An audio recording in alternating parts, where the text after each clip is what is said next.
بسیار زیاد انجام داده شد. حتی طرح لباس‌های مخصوصی ملیه که پاسخگوی طلبات شریعت اسلامی باشد انجام داده شد. بسیار زیبا و شیرین هم هست که ما در همکاری با مرکز اسلامی جمهوری تاجیکستان فتوا و عموما نظری کارشناسانه آنها را هم گرفته این گونه لباس‌ها را برای دانشجویان توصیه نمودیم و در حد بسیار زیاد، شاید که زیاده از 90%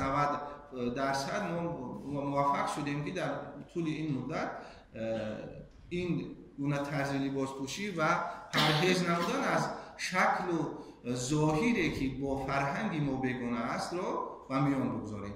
عموما من در هم یک مقاله که خیلی قبل در جمهوریت روزنامه جمهوریت رخنه در فرهنگ یا اگر خطا رخنه در اندیشه کار دشمن است این گونه بود.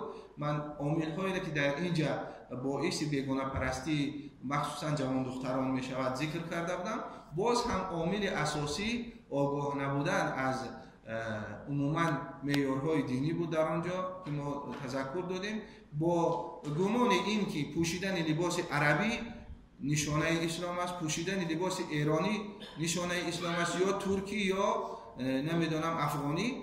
و من مثال زدم که اگر شما در اندونزیا یا که در عموما کشورهای آسیای شرقی همش و در کشورهای عربی مثل مصر اگر شما حضور پیدا بکنید بین مسیحی و مسلمان از نظر لباس تفاوت دیدن نمیتوانید. معنایش این است که لباس دینی نبوده، لباس ملی آنهاست.